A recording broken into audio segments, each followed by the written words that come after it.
There's this story of your first paid gig, which I don't quite understand how this happened, but you did a gig for the Wayans brothers, right? Yes. So tell it. And this was, and they hadn't booked you, but you'd went and did it anyway. Is that right? No. So what happens? I don't know. Tell me if this happens here. It doesn't. Oh.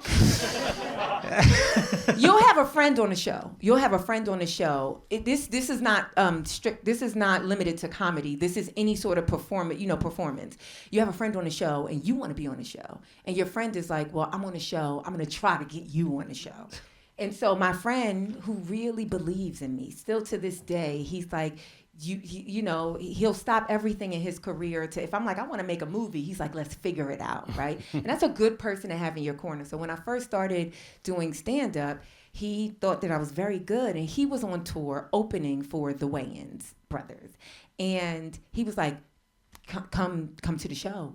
I'm going to tell them and you'll get on the show. Just be ready to do 5 minutes. We're going to get you on the show. And this was like a 5-hour drive for me. At the time, I don't know if my car could make it. I don't know if I had the money for gas, But he was like, you got to get on the show. They got to see. He made it sound like it would be like my, breakthrough moment. Yeah. And I, drove the 5 hours, and I got on. That's crazy. You got on the show. I got on the show, and then not expecting anything except the hopes of being on the show. They paid me $100 for the show, and they gave it to me in a nice, crisp $100 bill at the end of the night, and said thank you.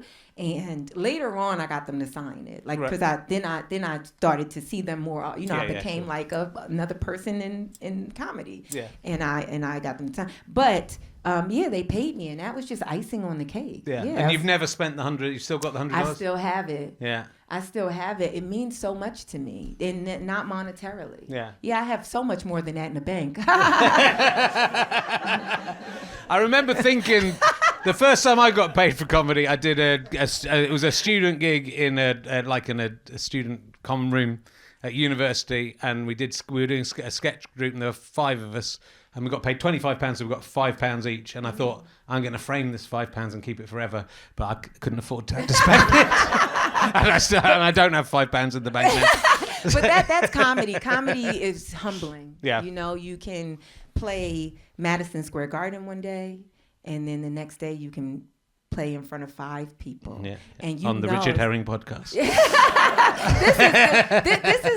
This is actually really great. But there's times where it's like 13,000 people just laughed at this, and then there's just 4 people that's like, we don't get it. And you just had to take it, and Yeah, well, it is. That's well, apart from the 13,000 people, I do identify with that. So look, there's a lot to talk about. You have done a lot. You have the RADA training came good because you've done a lot of acting. People might have said, I guess the most high profile thing you've done that has been here. Well, everything's everywhere now, but you've been in a Greg Daniels sitcom called Upload, which is have people seen this? It's a few. I love you, like the greatest thing you've ever did. No one's it. No. Well, not one person. Can we get a? You're from another country. Maybe you got it in your queue. Hopefully. So how did you get? I mean, Greg Daniels must be who did The Office and and The Office, Parks and Recreation, and Parks and Rec King of the Hill. Yeah. So Upload. Upload. And Upload. This is the kind of idea that I would be trying to get on TV here and failing to. So it's about people dying, but their spirit is uploaded. In the very near future, you can upload your consciousness into a virtual heaven, but those virtual heavens are owned and controlled by corporations. So it was great. It was like, actually, because our 4th and final season premieres August 25th. Yeah. And it's been like a really, really lovely ride. And I remember I was actually talking to Greg because we went and did some press in Austin recently.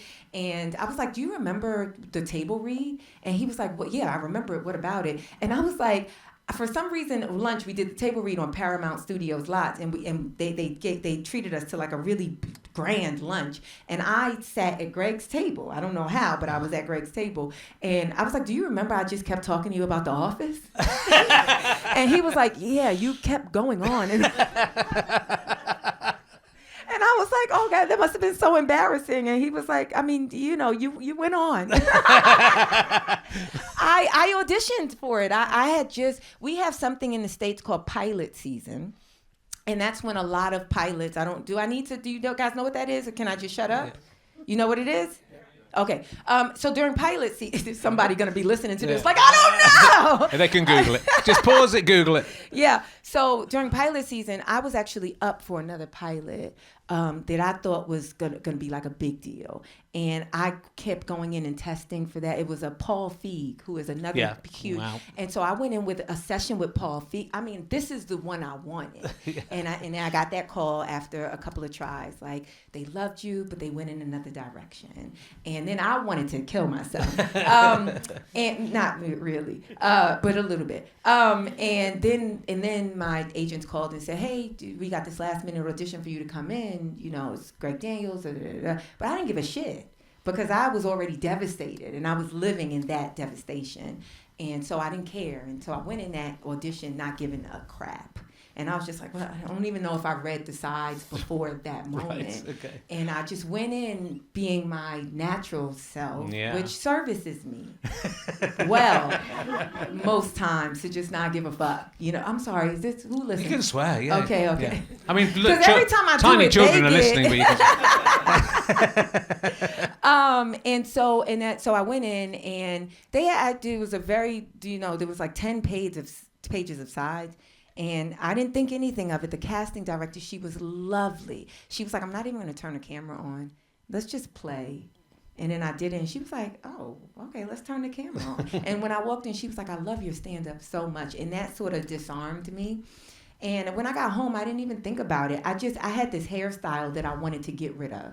I was done with this hairstyle, right? And I'm like, as soon as I can, I'm going to change this hair. And then they called me right after that thought, like, hey, so Greg has already offered the part you went in for to someone else, but he thinks he can create something for you. Wow. And they said, but he said, please don't change your hair. And I was like, shit. And then it turned out to be me being a character named Alicia in Upload, and it was wonderful. And the hair is amazing. The hair is a character in and of herself, right? Is. Yeah.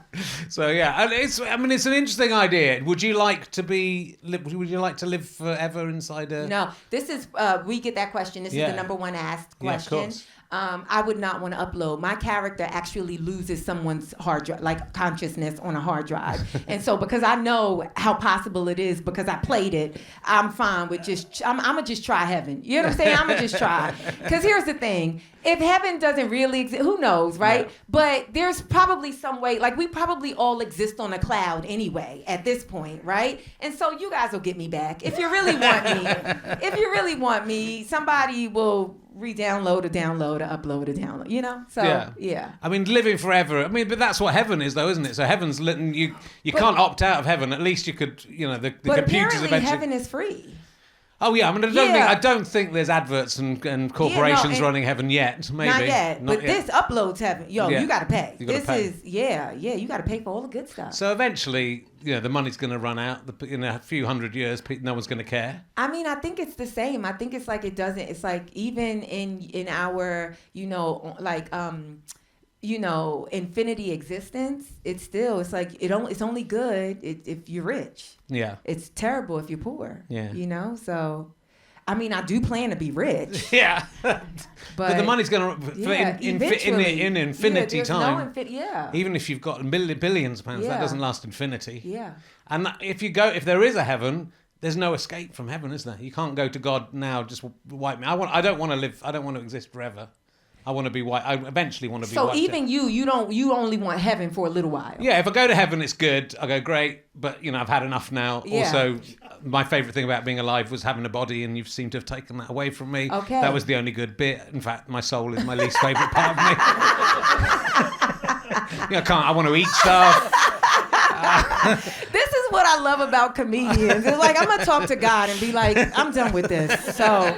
Thanks, but... Do you think he allows you to be obliterated? Because for infinity is a very long time to still be going on. It is. So I hope the life ends. That's what I would say. So yeah. But it'd be nice. I think that place, the upload place, be fun for a little. I mean, there's some problems with it, right? But in the sitcom, but I'd go there for a little bit. For a little way, it'll be.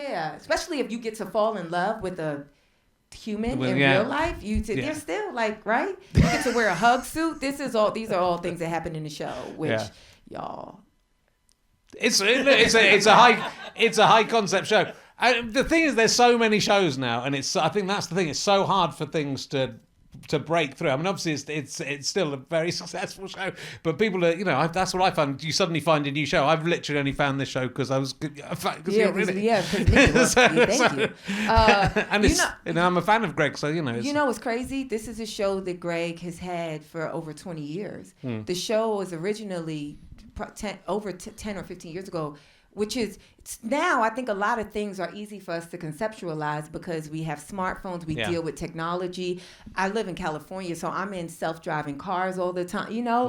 I'm going through things that just scan your retina, and then that's how you pay stuff. We're already living in that. Are you living in the future? That can't be happening. Yeah. No, wait. Do you guys not have this? No. Oh, you no, guys not in Scotland. Have you been here for a few days? Yeah. You're right. You're right. You guys got castles.